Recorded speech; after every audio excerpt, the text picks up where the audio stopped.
వాదన ఏదైతే రాష్ట్ర ప్రభుత్వం తీసుకొస్తుందో, ప్రత్యేకంగా కాంగ్రెస్ ప్రభుత్వం తీసుకొస్తుందో, ఉమ్మడి పాలమూరు జిల్లాతో పాటు రంగారెడ్డి, నల్గొండకు ఉద్దేశించినటువంటి పాలమూరు రంగారెడ్డి ఎత్తిపోతల పథకం అనేటువంటి దాన్ని కేసీఆర్ తలపెట్టినట్లు కాకుండా దూరాల నుంచి చేసి ఉండాల్సిందే అనేటువంటి ఏదైతే వాదన తెస్తున్నారో అది కూడా ప్రాజెక్టు కట్టి 90% పూర్తయి 10% మాత్రమే పనులు మిగిలినటువంటి సందర్భంలో 12 ఏళ్ల తర్వాత కాంగ్రెస్ వాళ్ళు ఈ వాదన తీసుకొస్తుంది తెరమైంది. ప్రతిపక్షంలో ఉన్ననాడు ఈ అంశం మీద పోరాటం చేయలేదు శాసనసభలో కాంగ్రెస్ పార్టీ. సహేతుకంగా ఆధారాలతోన చట్టపరమైనటువంటి వాదన కూడా ఏం చేయలేదు. ప్రజాక్షేత్రం ఉంటుంది, న్యాయస్థానాలు ఉంటాయి, వాదన చేయడానికి, ప్రజల్ని ఒప్పించడానికి, ప్రభుత్వాన్ని సరిదిద్దడానికి. ఇవేవి చేయకుండా వాళ్ళ ప్రభుత్వం వచ్చినాక కట్టిన ప్రాజెక్టు పక్కకు పెట్టి తట్టడి మట్టి తీయకుండా మేము 35,000 కోట్లతోన 90 టీఎంసీల నీటి కేటాయింపు చేసుకొని 32,000 కోట్ల పనులను పూర్తి చేసి మా కాలంలో 27,000 కోట్ల రూపాయల బిల్లులు చెల్లింపు చేసినాం. మా కాలంలో చేసినటువంటి పనులకు సంబంధించిన బిల్లులు 5,000 పైచిలకు కోట్లు. ఈ సర్కారు వచ్చినాక చెల్లింపులు మాత్రమే చేసింది, తట్టెడు మట్టి తీయలే. ప్రాజెక్టు జాప్యం కావడానికి కూడా వీళ్ళు కేసులు వేసినారు. పర్యావరణ కేసులని, అటవీ కేసులని, వన్యప్రాణుల కేసులని, రకరకాల కేసులు వేసినారు. అనేక రకాల కేసులు వేయడం ద్వారా ప్రాజెక్టు యొక్క పురోగతిని అడ్డుకున్నారు. ఆంధ్రప్రదేశ్ ప్రభుత్వానికి ఈ ప్రాజెక్టు ముందు పోకుండా ఉండడానికి ఒప్పందించినారు, సహకరించినారు, సర్దిగట్టినారు. మరి ఇవాళ వాళ్ళు జాప్యం అనేటువంటి మాట మాట్లాడుతున్నారు. వాస్తవంగా చూడాలనేటువంటి అంశాన్ని ఎత్తుకోవడంలోనే పాలమూరుకు నీళ్లు దక్కొద్దు అనేటువంటి కుట్ర దాగి ఉంది. అందులో ఇది మనం అర్థం చేసుకోవాలి. ప్రజలకు ఎన్నిసార్లు విడమర్చి చెప్పినా కూడా మంచిదే. అందుకే కొంత సమయం తీసుకొని చెప్పాలని మేమందరం కూడా ఇవాళ ఇక్కడికి వచ్చినాం. అసలు చరిత్రలోకి పోతే సరే, మొన్న ముఖ్యమంత్రి గారు శాసనసభలో ప్రజెంటేషన్ పెట్టుకొని ప్రతిపక్షాలకు అవకాశం ఇవ్వకుండా నేను ఒక్కనే దుర్యోధన పాత్ర పోషిస్తా, ఏకపాత్ర అభినయం చేస్తాం మేము కాంగ్రెస్ వాళ్ళు, ప్రతిపక్షాలకు ఇక్కడ పవర్ పాయింట్ ప్రజెంటేషన్కి అవకాశం ఇవ్వం, మేమే మాట్లాడతాం, మాట్లాడిందే పోవాలి జనంలోకి అనేటువంటి పద్ధతి పాటించిన దాంట్లో కూడా తప్పుల తడక, వాస్తవ విరుద్ధమైనవి, ఆధారాలు లేనటువంటివి, వాస్తవాలకు విరుద్ధమైనటువంటి అంశాలను చెప్పినారు.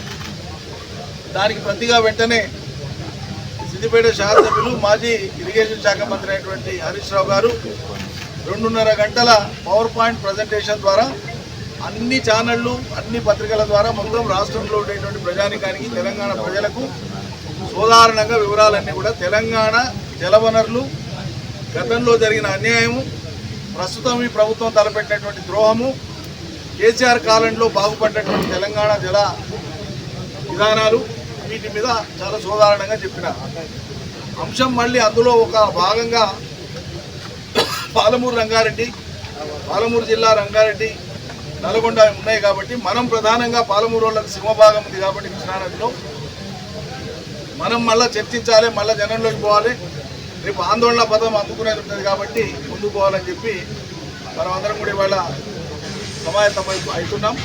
దీని మీద కొంత లోతైనటువంటి చర్చ, అవగాహన ప్రజలకు పోవాలనేటువంటి ఉద్దేశం. కృష్ణానది మీద సర్వ హక్కులు బేసిన్లో ఉండేటువంటి తెలంగాణ జిల్లాలకు దక్కకుండా ఆది నుంచి కూడా కృష్ణానది నీళ్లను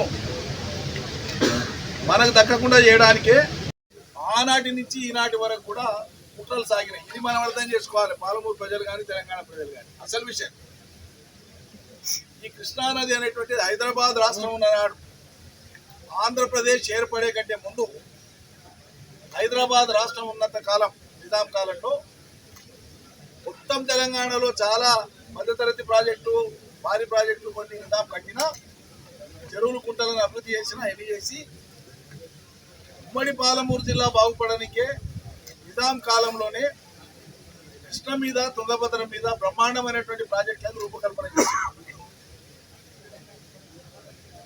ఆనాడు గుల్బర్గ కానీ, యాదగిరి కానీ, రాయచూరు కానీ ఇవన్నీ కూడా నిజాం కాలంలో నిజాం రాజ్యంలో ఉండేవి, మన తెలంగాణలో ఉండేవి, అంటే మన హైదరాబాద్ సంస్థానంలో ఉండేవి.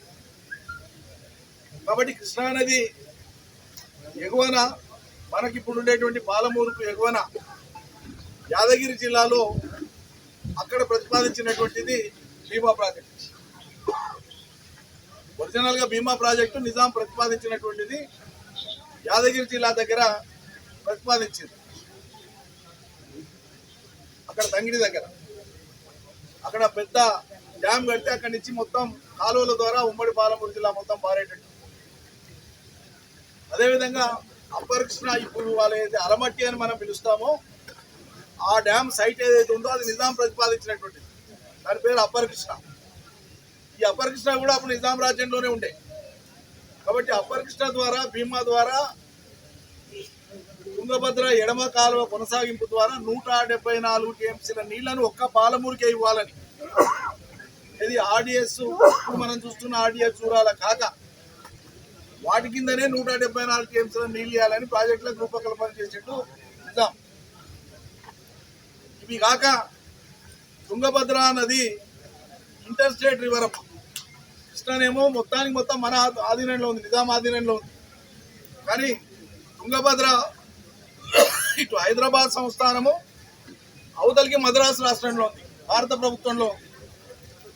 కాబట్టి ఆ రోజే నిజాము ముందు చూపుతోన తుంగభద్ర నది నీళ్లను పంచుకోవడానికి ఆనాటి తమిళ ప్రభుత్వంతో, ఆనాటి మద్రాసు ప్రభుత్వంతో, మద్రాసు ప్రావిన్స్ అంటారు, ఆ ప్రభుత్వంతో చేసుకున్న 1944 ఒప్పందం ప్రకారంగా తుంగభద్రలో మనకు 65 టీఎంసీలు, అవతల ప్రాంతానికి 65 టీఎంసీలు పంచుకునేటట్టు తుంగభద్ర బేసిన్ వాటర్ షేరింగ్ కోసం అగ్రిమెంట్ ఉంది.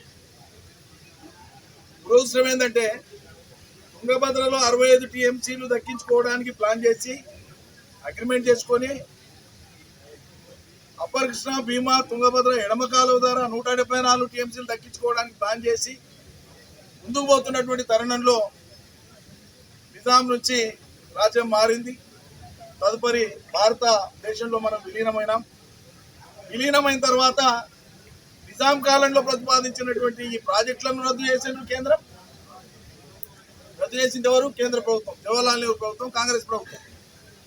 ఎందుకు రద్దు చేసింది? మరి అలా నీళ్లు రాకుండా రద్దు చేసిందే మీరు కదా. ఇలా పైన జూరాల ఉంది, జూరాల నుంచి తీసుకుంటే బాగుండే అనే వాదన మీరు చేస్తున్నారు కదా. మరి ఇదే పైన ఇలా ఈ గతి పట్టేది కాదు కదా, మనకు ఉన్నది ఊడగొట్టిందే మీరు కదా. ఆ తర్వాత ఆంధ్రప్రదేశ్ రాష్ట్రం ఏర్పడిన తర్వాత ఒక్క ప్రాజెక్టు కూడా కృష్ణానది మీద తెలంగాణ కోసం కట్టలే. ప్రతిపాదించారు. ఏదైతే ప్రస్తుత శ్రీశైల ప్రాజెక్టు మనం చూస్తున్నామో అది దానికంటే పైన 86 కిలోమీటర్ల పైన సిద్ధేశ్వరం దగ్గర కట్టవలసిన ప్రాజెక్ట్ అది. ఈ వర్తమానంలో లోకానికి తెలియదు కాబట్టి ఈ విషయాలు మళ్ళీ మనం చెప్పుకోవడం అవసరం కాబట్టి, సందర్భం వచ్చింది కాబట్టి మనం మాట్లాడుతున్నాం.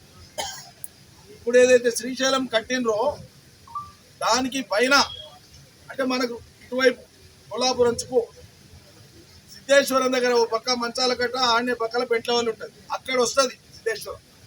అంటే 86 కిలోమీటర్ల పైన శ్రీశైలం కట్టబడి ఉంటే పరిస్థితి ఏముండేనో ఒకసారి ఆలోచన చేసుకోండి. మన పక్కల నీళ్ళు ఉండేది, గ్రావిటీతో తీసుకునే అవకాశం ఉంది. దానికంటే మొదలుపెట్టినటువంటి నాగార్జున సాగర్ 26 కిలోమీటర్లు కిందికి తీసుకొని పోయి కట్టింది. 86 కిలోమీటర్లు కింది తీసుకొని కట్టింది, అది 24 కిలోమీటర్ల కిందికి తీసుకొని పోయి కట్టింది. తద్వారా ఏమవుతుంది? కృష్ణానది గ్రేడియంట్ అంటారు, అంటే పైనుంచి కిందికి పారేటువంటి విధానం ఏదైతే ఉందో ఏటవాలుగా ఉండేటువంటిది. మిగతా నదుల కంటే కృష్ణానది ఏటవాలు ఎక్కువ ఈ దేశంలో, చాలా వేగంగా కిందికి వెళ్ళిపోతుంటది కృష్ణానది. కాబట్టి తెలంగాణ ప్రాంతం అంతా దాటినాక ప్రాజెక్టులలో నీళ్ళు నిలబడి ఉంటాయి. అంటే ముంపు మనకు వస్తుంది, నీళ్లు కిందికి తీసుకుపోవడానికి అవకాశం ఉంటుంది. అట్లా డిజైన్ చేసినాక చూరాలకు సంబంధించి 1969లో బచావత్ కమిషన్ ఏర్పడింది, బచావత్ ట్రిబ్యునల్ ఏర్పడింది. కృష్ణానది నీళ్లను మహారాష్ట్ర, తెలంగాణ, మహారాష్ట్ర, ఆంధ్రప్రదేశ్, కర్ణాటక పంచుకోవాలని ఏర్పడినటువంటి బచావ ట్రిబ్యునల్ 1969. ఆ ఏర్పడినప్పుడు బచావ ట్రిబ్యునల్ ముందల అయా గతంలో ఈ ప్రాంతానికి ఒక భీమా, ఒక అప్పర్ కృష్ణ, ఒక తుంగభద్ర లో లెవెల్ కెనాల్ ఇవన్నీ ప్రతిపాదించబడి ఉండే. రాష్ట్రం ఏర్పడినాక ఇవి పోయినాయి. ఇప్పుడు వాటి స్థానంలో వేరే ప్రాజెక్టులు కట్టడానికే తెలంగాణ కోసం ఈ ప్రాజెక్టులు మేము ప్రతిపాదిస్తున్నాం అనలే ఆంధ్రప్రదేశ్ ప్రభుత్వం. ఈ ప్రతిపాదన పెట్టలే, బచావ ట్రిబ్యునల్ ముందు పెట్టలే. ఆయన అబ్జర్వేషన్ లో రాసిండు క్లాస్ 107, 108 ప్రకారంగా ఆంధ్రప్రదేశ్ ఈ నీళ్లు తమకు కావాలని అడగనే లేదు. అడగకపోయినా మాకు మేముగా పాడైనటువంటి పాలమూరును చూసి బాధతోన మేము కేటాయిస్తున్నాం ఒక 20 టీఎంసీలు అని చెప్పి బచావత్ చెప్పింది, జడ్జిమెంట్ లో రాసి. ఈ 20 టీఎంసీల నీళ్లు ఇక్కడ చూరాల వద్దనే కట్టాలి, ఇంకో చోట కట్టవద్దు. మన కేసీఆర్ గారు కూడా వివరించిన అంశాన్ని ఇక్కడే వాడాలని చెప్పినారు. ఇది ప్రాజెక్టులను మనకు లేకుండా చేసినటువంటి వైనం. ఇలా శ్రీశైలం కట్టేటప్పుడు ఏం చెప్పారు? ఇది హైడ్రో ఎలక్ట్రిసిటీ ప్రాజెక్ట్ అని చెప్పారు. ఇది చాలా ఇంపార్టెంట్ విషయం. నాగార్జున సాగర్ కింది తీసుకొని పోయి కట్టినాక శ్రీశైలం పైన కట్టేటప్పుడు పూర్తి పైన 86 కిలోమీటర్లు ఏది సిద్ధేశ్వరం దగ్గర కట్టాల్సిన చోట కట్టకుండా 86 కిలోమీటర్లు కింది తీసుకొని పోయి శ్రీశైలం కట్టేటప్పుడు ఏం చెప్పారు? ఈ మేము కట్టేటువంటి సైట్ నుంచి ఆగేటువంటి నీళ్లు మొత్తం ఫారెస్ట్ లో ఉంటాయి, ఇది ఇరిగేషన్ కు వాడుకోనికి అవకాశం లేదు, కాబట్టి ఇది ప్యూర్లీ హైడ్రో ఎలక్ట్రిసిటీ ప్రాజెక్టు, 1000 మెగావాట్ల ప్రాజెక్ట్, ఇది కరెంట్ వస్తుంది అని చెప్పి నమ్మబలికిచ్చినారు. తర్వాత కాలంలో ఏం చేసినారు? హైడ్రో ఎలక్ట్రిసిటీ ప్రాజెక్టే కానీ తమిళనాడుకు, మద్రాసు నగరానికి మంచినీళ్లు కావాలి అనేటువంటి సాకు పెట్టి ఎన్టీ రామారావు వచ్చిన తర్వాత తెలంగాణ, హైదరాబాద్, ఆంధ్రప్రదేశ్ వాటాలోకి వెళ్ళి 5 టీఎంసీలు, మహారాష్ట్ర వాటాలోకి వెళ్ళి 5 టీఎంసీలు, కర్ణాటక వాటాలోకి వెళ్ళి 5 టీఎంసీలు, 15 టీఎంసీల నికర జలాలను మద్రాసు మంచినీటి అవసరాల కోసం తెలుగు గంగాని ఒకటి పెట్టి, పొద్దురెడ్డిపాడు కాడ కుక్క పెట్టి తెలుగు గంగాని పెట్టి కేవలం మంచినీళ్ళకి తీసుకొని పోతామని మొదలుపెట్టారు వాదన. కట్టేటప్పుడు ఏం చెప్పిండ్రు? ఇది కేవలం కరెంట్ ఉత్పత్తి కోసం ఉద్దేశించిన శ్రీశైలం అని చెప్పారు. కట్టినాక ఏం చేసిండ్రు? మంచినీటి అవసరాల కోసం కొన్ని తీసుకుపోతాం, అక్కడ దాహార్తి కదా ప్రజలకు మంచినీళ్ళు కదా అన్నారు. మంచినీళ్ళ కాలువ తీసుకుపోయే క్రమంలో ఏం చెప్పారు? కడప, నెల్లూరు 2 జిల్లాల ప్రజల కళ్ళ ముందలకెళ్ళి, వాళ్ళ ఇంట్లో వాకిళ్ళకి వెళ్ళి, వాళ్ళ భూములకి వెళ్ళి కెనాల్ పోతుంది కదా, అవి కరువు పీడిత ప్రాంతాలుగా ఉన్నాయి, వాళ్ళు పాపం మాకు సేద్యానికి నీళ్ళు ఏమని అడుగుతున్నారు, కాబట్టి 2 లక్షల ఎకరాలకు వీళ్ళకి నీళ్ళు ఇస్తామని చెప్పి చేసినారు. 2 లక్షల ఎకరాలకు సాగునీళ్ళకి అని తీసుకుపోయినారు. అంటే శ్రీశైలం అనేది నీళ్ళిచ్చే ఉద్దేశమే లేదు, ఇక్కడ నీళ్ళే లేవు అంటే మనం దాన్ని మర్చిపోవాలి. ఆ తర్వాత వాళ్ళకి ఎట్లా అవసరం ఉంటే అట్లా వాడుకోవాలి, ఇది ఫిలాసఫీ.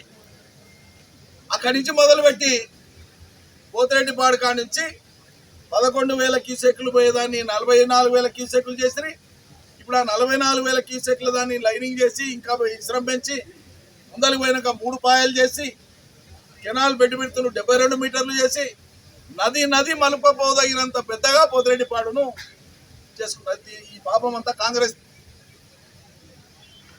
చేయడంతో పాటు అదే శ్రీశైలం దగ్గర మళ్ళా కొంచెం ముందరికి రాయలసీమ ఎత్తిపోతల పథకం అని చెప్పి ఇదే సిద్ధేశ్వరానికి పక్కల రాయలసీమ ఎత్తిపోతల పథకానికి శ్రీకారం చుట్టారు. మనం అపోజ్ చేసినాం, కేసీఆర్ అపోజ్ చేసి ఆపించినారు.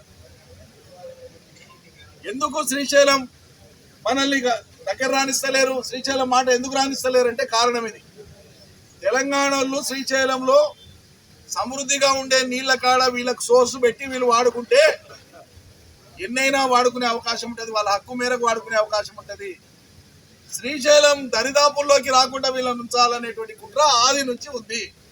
అందులో అంతర్భాగమే నీళ్లు లేని జూరాల కాడ మీరు నీళ్లు తీసుకుపోండి, మొదలే ఏరు వస్తుంది కదా, ఏరు వారినప్పుడు తీసుకుపోండి, ఎక్కువ మోటార్లు పెట్టి తీసుకోండి, ఈ నుంచి తీసుకపోతే అయిపోతుంది కదా, ఈ వాదనలు తెచ్చి నీళ్లు కావాలనుకునేటువంటి నిజంగా ఆలోచించేటువంటి తెలంగాణ మేధావులు కూడా కొంతమంది దూరాలకు వెళ్ళి పెట్టింటే బాగుండే కదా, దూరాలకు వెళ్ళి పెట్టింటే బాగుండే కదా అని మాట్లాడేటువంటి అమాయకత్వాన్ని ప్రదర్శిస్తున్నారు. ఒరిజినల్ గా కాంగ్రెస్ మాట్లాడిన మాట సాధ్యం కాని మాట, అది వివరిస్తారు. ఇదే జూరాలలోకి వెళ్ళి 90 టీఎంసీల నీళ్లను కనుక పాలమూరు రంగారెడ్డి కోసం ఉద్దేశిస్తే కేసీఆర్ కట్టినట్లు కాకుండా వాళ్ళు చెప్పినట్లు చేస్తే ఏంటంటే, ఒకటి జూరాలలో 20-25 రోజులకు మించినటువంటి ఫ్లడ్ డేస్ ఉండవు, యావరేజ్ ఫ్లడ్ డేస్ అంటారు. బాగా వరద వచ్చేటువంటి దినాలు ఏటికి 25 రోజులు సగటున 30-40 ఏళ్ళ కాలం తీస్తాయి. మామూలుగా వచ్చేటువంటి నీళ్లు మామూలుగా వస్తుంటాయి, అవి మీ మోటార్లకు సరిపోవు. హై కెపాసిటీ మోటార్స్ ఏవైతే పంపులు ఏవైతే ఉంటాయో, ఇలా జూరాల మీద భీమా ఫేజ్ 1 ఫేజ్ 2 కానీ 2 లక్షల ఎకరాలు, నెట్టెంపాడు 2 లక్షల ఎకరాలు, కోయిల్ సాగర్ 46,000 ఎకరాలు, జూరాల కుడి ఎడమ కాలువలు కలిపి 1,10,000 ఎకరాలు, ఇవన్నీ కలిపి దగ్గర దగ్గర 6 లక్షల పైచలు ఎకరాలు అవుతుంది. 6.5 లక్షలు దగ్గర పోతాం. వీటికే నీళ్ళు అందుతలేవు. ఇంతకుముందు మన వాళ్ళు చెప్పినారు జూరాలు ఎట్లా ఉంది, బురద తేలింది, క్రాప్ హాల్డ్ ఇచ్చింది, ఇదంతా. వాళ్ళు ఏమంటారు, వరద రోజులలో ఎత్తుకోవచ్చు కదా, మిగతా రోజులు కాక బాగా వరద వచ్చినప్పుడు ఎత్తుకుంటే అయిపోతుంది. పెట్టినప్పటి నుంచి జూరాల దగ్గర నుంచి ఎన్ని రోజులు సగటున నడుస్తున్నాయో మీరు లెక్క తీయండి. ఇరిగేషన్ డిపార్ట్మెంట్లో ఏ రోజు కూడా 40-45 రోజులకు మించి ఈ పంపులు నడుస్తలేవు. భీమా పంపులు కానీ, నెట్టెంపాడు పంపులు కానీ, కోయిల్ సాగర్ పంపులు కానీ, అయ్యర్ సైడ్ ఎప్పుడైనా నడిస్తే ఒక 5-6 రోజులు అదనంగా నడిస్తే తప్పితే 40-45 రోజులకు మించి నడుస్తలేవు. ఆ మోటార్ల కెపాసిటీ కూడా ఎంత, 16 మెగావాట్లు, 17 మెగావాట్లే, లెస్ దాన్ 20 మెగావాట్స్. 16-17 మెగావాట్ల సామర్థ్యం ఉన్న రెండు పంపులు నడవడానికే 40-45 రోజులకే బంద్ అయ్యేటువంటి ఆ పరిస్థితి ఉన్నప్పుడు, పాలమూరు రంగారెడ్డి 90 టీఎంసీల నీళ్లు కావాలంటే, రోజుకు 2 టీఎంసీల నీళ్లను ఎత్తిపోయాలంటే నడవవలసినటువంటి పంపుల కెపాసిటీ 10 పంపులు నడవాలి. ఒక్కొక్క లిఫ్ట్లో ఒక్కొక్కటి 145 మెగావాట్ల పవర్ ఉండాలి. 145 మెగావాట్ల పవర్ అంటే ఒక్క మోటార్కి 1,95,000 హార్స్ పవర్. రైతులకు అర్థమవుతుంది. 1,95,000 హార్స్ పవర్ ఉండేటువంటి మోటార్లు 10 నడిస్తేనే పాలమూరుకు మనం చెప్పినటువంటి 90 టీఎంసీల నీళ్ళని తీసుకోవడానికి వీలవుతుంది. 16-17 మెగావాట్లు అంటే 20-25,000 హార్స్ పవర్లు కూడా కాదు. లక్షల హార్స్ పవర్లో అవసరమైనటువంటి మోటార్ పంపుల సామర్థ్యం ఉన్న నీళ్ళు అవసరం ఉంటే దుక్కడానికి వీళ్ళు 1000 హార్స్ పవర్లు ఉండేటువంటి పెట్టి ఇద్దామంటారు. ఒకటి. రెండవది, వీళ్ళు ప్రతిపాదించినటువంటి దాంట్లో కోయిల్కొండ దగ్గర రిజర్వాయర్ను మేము పెద్దగా చేస్తాం, పెద్ద రిజర్వాయర్ కడతాం, దాని పక్కన ఇంకోటి ఏది కనబడాలి, ఇంకోటి ఏదండి కడితే అందులో నింపుకోవచ్చు అంటారు. వాళ్ళు తలపెట్టినటువంటి ఆ 2 రిజర్వాయర్ల లొకేషన్లో కోయిల్కొండ దగ్గర విస్తరించి కట్టాలనుకునే కాడ 1000 ఎకరాల ఫారెస్ట్ భూమి ఉంది. ఇంకో ప్రాజెక్టు కాడ ఇంకో 500 ఎకరాల ఫారెస్ట్ భూమి ఉంది. 1000 ఎకరాల ఫారెస్ట్ భూమిని సేకరించడం సాధ్యం కాదు, కేంద్రం అనుమతించదు, అంటే ప్రాజెక్ట్ పెండింగ్లో పడతారు. గతంలో ఏం చేశారు, మన కోసం ఉద్దేశించినవని చెప్పుకుంటూనే మన ప్రాజెక్టులు, కల్వకుర్తి లాంటి ప్రాజెక్టు, మరో ప్రాజెక్టు, ఈ అనుమతులు లేవు ఆ అనుమతులు లేవని 30-35 ఏళ్ళు సాగదీశారు. అంటే ఒకవేళ ఇది మొదలు పెడితే ఉండే పరిస్థితి, రెండో నీళ్లు లేవు, ఫారెస్ట్ క్లియరెన్స్లు ఉంటాయి, మూడోది అతి భయంకరమైనటువంటి సమస్య 45 గ్రామాలు ఎఫెక్ట్ అవుతాయి. 45 గ్రామాలు పూర్తిగా జూరాల నుంచి నీళ్లు తీసుకోవాలనేటువంటి వాళ్ళు చెప్పే సిద్ధాంత ప్రకారంగా 6 గ్రామాలు డిస్ప్లేస్ అయ్యేటువంటి, అంటే అక్కడి నుంచి లేపి మనం పంపవలసినటువంటి ప్రజలు, ముప్పు గురయ్యేటువంటి ప్రజలు 2013లో లెక్క తీస్తే వచ్చినటువంటి ఫిగర్ 85,000. కానీ 18 ఏళ్ళు నిండిన ప్రతి ఒక్కరిని కూడా మనం పరిగణలోకి తీసుకుంటాం.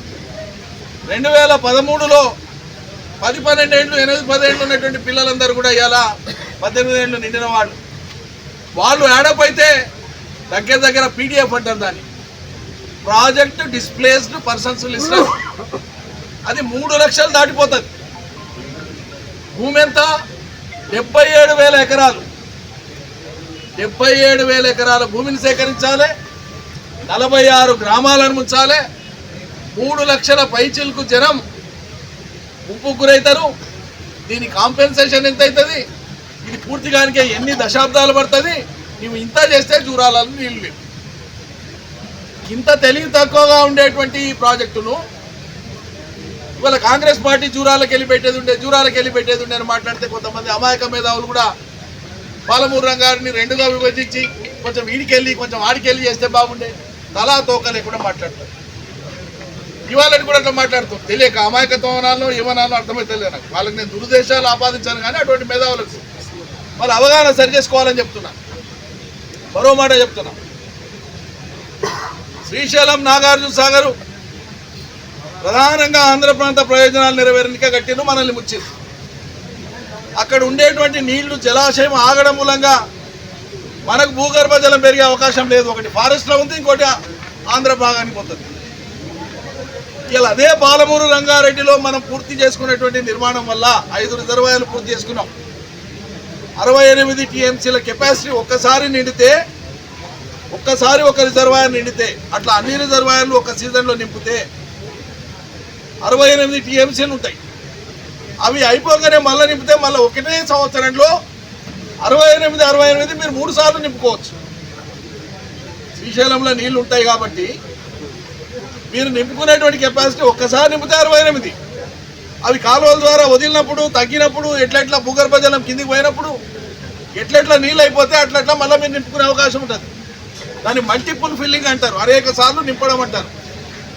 సో 68 టీఎంసీల రిజర్వాయర్లు ఉమ్మడి పాలమూరు జిల్లాలో నట్ట నడి భూమి మీద ఉంటే, ఈ జిల్లా సరిహద్దు మొత్తంలో తీసుకుంటే భౌగోళికంగా జిల్లా మొత్తం ఉమ్మడి జిల్లా నట్ట నడుమ ఉన్న రిజర్వాయర్లు.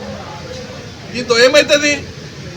కొన్ని మైళ్ళ దూరం వరకు కూడా భూగర్భ జలం అనేటువంటిది విస్తరించి ఉమ్మడి పాలమూరు జిల్లాలో మరో 10-12 లక్షల ఎకరాలు భూగర్భ జలంతో నీళ్ళు వచ్చే అవకాశం ఉంటుంది. చెట్లు చేమ పెరుగుతాయి. కేసీఆర్ పుణ్యమానియల 10 ఏళ్ల కాలంలో మనం నీటి వనరులను అభివృద్ధి చేసినాం కాబట్టి పాలమూరు పచ్చబడ్డది. 10 లక్షల పైచిలకు ఎకరాలు పంటలు పండిస్తున్నాం. నదులు, ఉపనదులు, వాగులు, వంకలు, చెక్ డ్యాములు కట్టుకొని ఎక్కడ చూసినా ఎండాకాలంలో కూడా నీళ్లు ఉండే పరిస్థితి తెచ్చుకున్నాం. అద్భుతమైనటువంటి స్థితి కనిపిస్తాం. ఇదే పాలమూరు రంగారెడ్డి కూడా కంప్లీట్ అయితే పాలమూరు ముఖ చిత్రమే సంపూర్ణంగా మారిపోతుంది. ఇది ఇష్టం లేనటువంటి వాళ్ళు అటు తిప్పి ఇటు తిప్పి పాలమూరు రంగారెడ్డి ఎత్తిపోతల ఒకసారి ప్రారంభమైతే పైన ఉండేటువంటి తెలంగాణ నీళ్లను సమృద్ధిగా ఒకవేళ వాడుకుంటే మాకు ఇబ్బంది లేదు వాళ్ళకి, కానీ మాకు ఇబ్బంది అనేటువంటి ఒక దురాశతో ఉండేటువంటి ఆంధ్ర రాజకీయ నాయకత్వము, తెలంగాణ వ్యతిరేక శక్తులు, ఆంధ్ర రాజకీయ నాయకత్వానికి బానిసలుగా పనిచేసేటువంటి తెలంగాణ కాంగ్రెస్ ప్రభుత్వ పెద్దలు వీళ్ళంతా కూడగట్టుకొని చేసేటువంటి విష ప్రచారమే దూరాలకెళ్ళి నీళ్ళు తీసుకోండి. ఎవడైనా నోటికాడికి ఒక ప్రాజెక్ట్ వస్తే ఆయన కంప్లీట్ చేసి తప్పన ఫలితం ఇవ్వాలని చూస్తాడు ప్రజలకు. 90% విచిత్రంగా మాట్లాడతారు. ఉత్తమ్ కుమార్ రెడ్డి గారు ఆయన నీటిపారుదల శాఖ మంత్రి, ముఖ్యమంత్రి కంటే నీళ్ళ గురించి తెలియదు, తెలిసినట్లేదో పెద్ద గొప్ప చేసి మాట్లాడబోతాడు, కానీ ఆయనకేం తెలియదు వాస్తవం. ఉత్తమ్ కుమార్ రెడ్డి ఏమో ఆయన కన్ఫ్యూజన్ గురవుతాడా, మందిని కన్ఫ్యూజ్ చేయాలనుకుంటాడో తెలియదు. ఆయన మాట్లాడేది ఎవరికి అర్థం కాదు.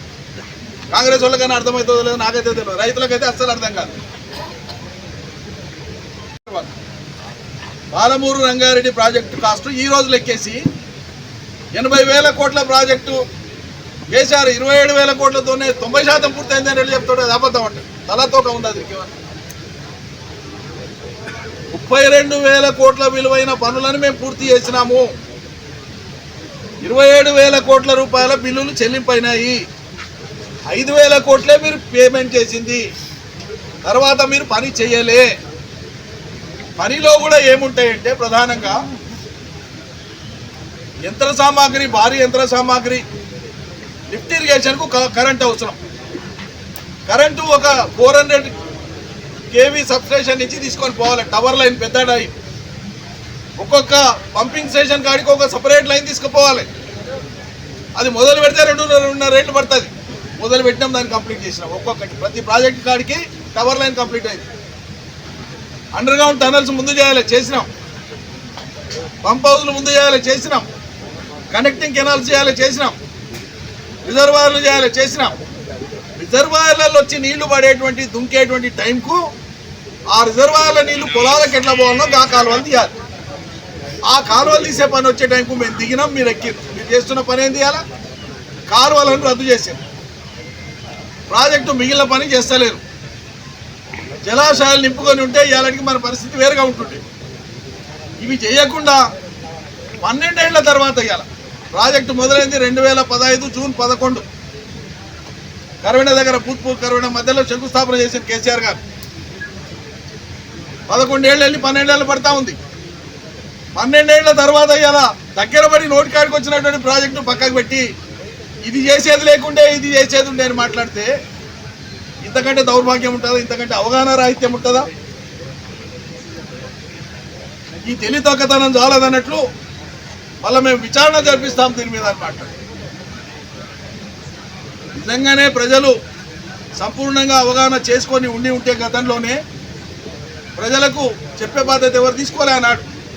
మోసం చేసే బాధ్యతనే తీసుకునే రాజకీయ పార్టీ చెప్పడం మొదలుపెట్టింది కేసీఆర్ వచ్చినాకనే. చెప్పింది తప్ప అంతకుముందు మనకు తెలిసింది ఒకటే, మన పైన ఉన్నాం నీళ్ళు కింద ఉన్నాయి, మనకెట్లు వస్తాయని మన మంత్రులే మాట్లాడేటువంటి దుస్థితి అయ్యాల. ఎవరు చెప్పలే.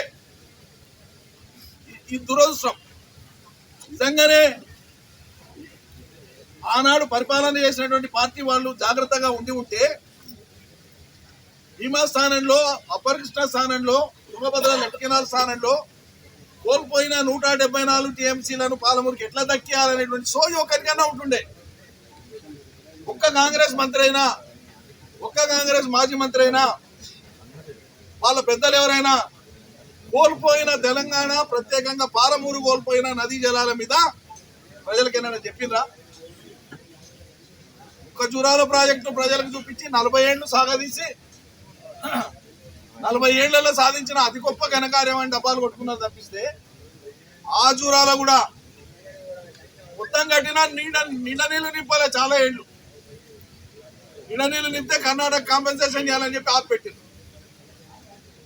దానికి మళ్ళీ కేసీఆర్ వచ్చి కొట్లాడినాకనే కర్ణాటక ఇచ్చే కాంపెన్సేషన్, ముప్పు కాంపెన్సేషన్ ఇచ్చి మొత్తం సామర్థ్యం నీళ్ళని ఆయన నీళ్ళని నింపేటువంటి పరిస్థితి వచ్చింది. ఎవడు అంతకుముందు ఏడుంది? ఎక్కడుంది అసలు?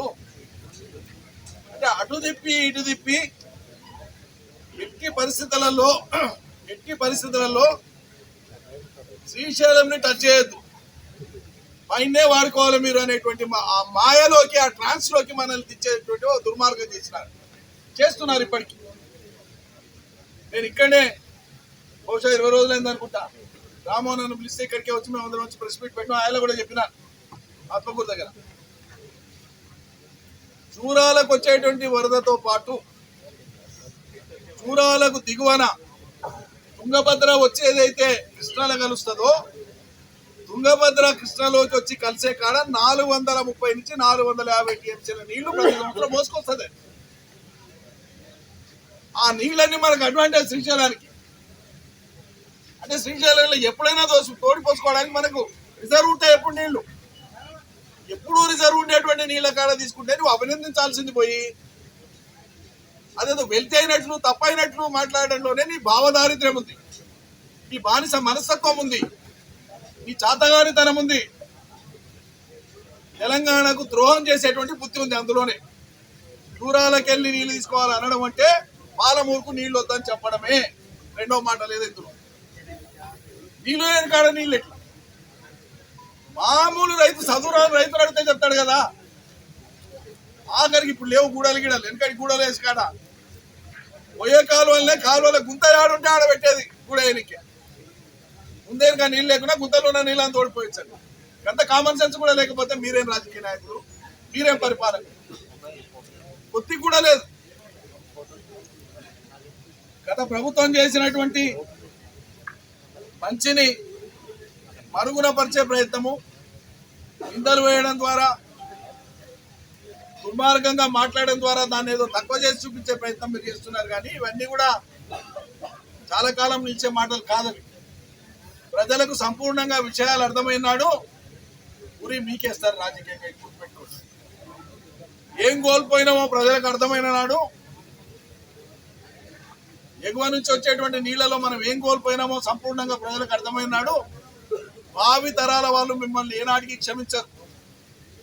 ఎన్నికలలో రాజకీయ లబ్ధి కొంత మీకు అడపాదడపా జరిగిన లబ్ధిని దృష్టిలో పెట్టుకొని భుజాలు ఎగరేస్తుండవచ్చు. మీరేదో అధికారం శాశ్వతం అనేటువంటి టీవీతో మాట్లాడుతుండవచ్చు. కానీ మీ ద్రోహం సంపూర్ణంగా ప్రజలకు అర్థమైన నాడు చరిత్రలో మీకు స్థానమే ఉండదు.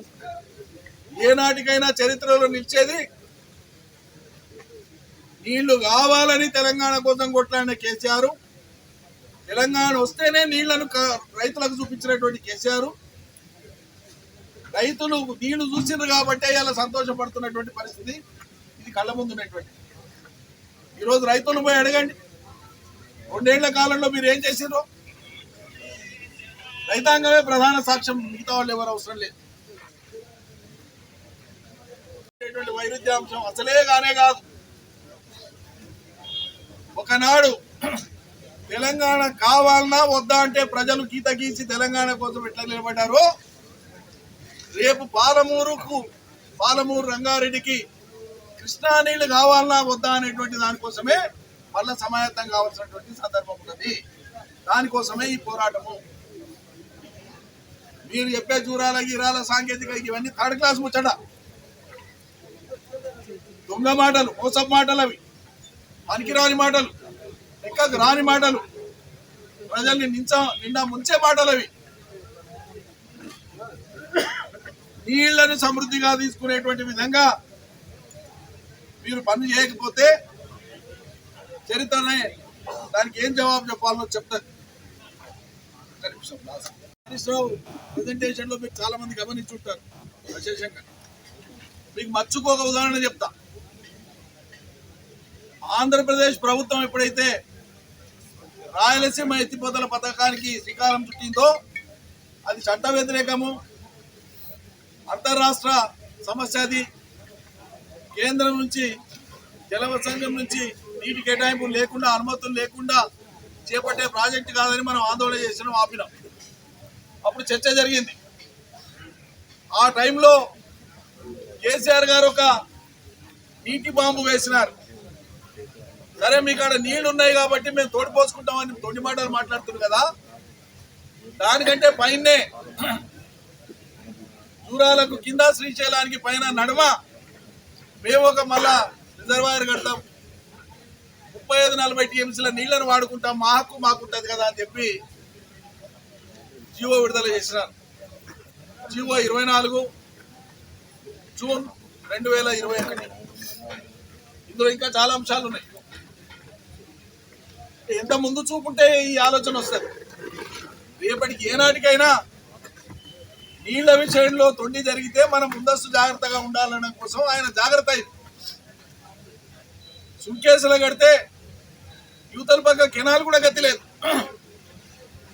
మొత్తం నీళ్లు అవతలికే పోతాయి. అందుకే సుంకేసుల కాడ తుమ్మిళ్ళ కాక సుంకేసుల దగ్గర రాజోలి దగ్గర ఒక లిఫ్ట్ పెట్టాలని కూడా జీవో ఇచ్చిన ఆయన.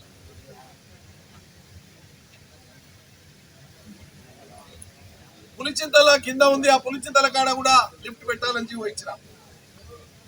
నాగార్జున సాగర్ తేల్పానికి వెళ్ళి కూడా నీళ్లు లిఫ్ట్ చేయాలని జీవో ఇచ్చిన. ఉత్తమ్ కుమార్ రెడ్డి గారు జీవో 24 సార్ చదువుకోండి.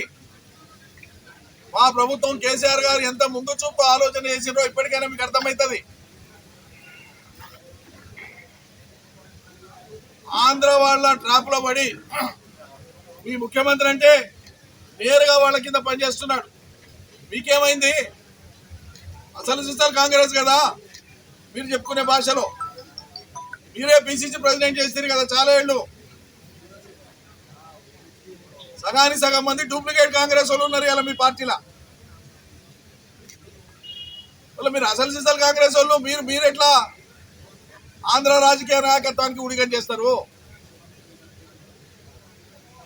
ఇంకోసారి చూరాలకి వెళ్ళి నీళ్లు తీసుకునేది ఉండే శ్రీశైలంకి వెళ్ళి తప్పు అని ఎవడైనా మాట్లాడితే వాడు పాలమూరు ద్రోహే, పాలమూరుకు వ్యతిరేకే, తెలంగాణకు వ్యతిరేకే. ఇది ప్రజలోకి మేము బలంగా తీసుకొని పోతాం. ఈ వాస్తవాలను వివరించేటువంటి పని 100% చేస్తాం. ఇంకొక ఆఖరి మాట చెప్పి నేను ముగిస్తాను. అవి ఏ పంపులైనా సరే ఇప్పుడు నడుస్తున్నటువంటి పంపులు 40-45 రోజుల కంటే మించి నడవవు. ఈరోజు శ్రీశైలం మీద పెట్టినటువంటి పంపులు ఏవైతే కేఎల్ఐ పంపులు ఉన్నాయో, కలవకుర్తి ఇరిగేషన్ పంపులు ఉన్నాయో 220 నుంచి 240 రోజులు నడుస్తున్నాయి సగటున ప్రతి ఏడు. అంటే శ్రీశైలంలో నీళ్ల లభ్యత ఉంది కాబట్టి మీకు కావలసినన్ని రోజులు పంపులు నడుస్తాయనడానికి నడుస్తున్న కేఎల్ఐ పంపులు సాక్ష్యం అయితే, చూరాలలో నీళ్లు లేవనడానికి అది తెలివితక్కువతనం అని చెప్పడానికి 40-45 రోజులకు పంపులు బంద్ అవుతాయి. భీమాకు చూరాలకు క్రాప్ హాలిడే ఇస్తాం మేము ఘనమైన సర్కారు అని చెప్పుకునేటువంటి మీ సర్కారు దీనికి నిదర్శనం. ఈ తెలివితక్కువతనం ప్రజల్లోకి పోవాలనేటువంటి ఉద్దేశంతోనే మరో జల పోరాటానికి శ్రీకారం చుడుతున్నది బీఆర్ఎస్. ఇది కేవలం పాలమూరు ప్రయోజనం, రంగారెడ్డి ప్రయోజనం, నల్గొండ ప్రయోజనం, కృష్ణా నది జలాల మీద ముక్తమైనటువంటి అసలు సిసలు హక్కుదారుల యొక్క న్యాయమైనటువంటి పోరాటం. Thank you.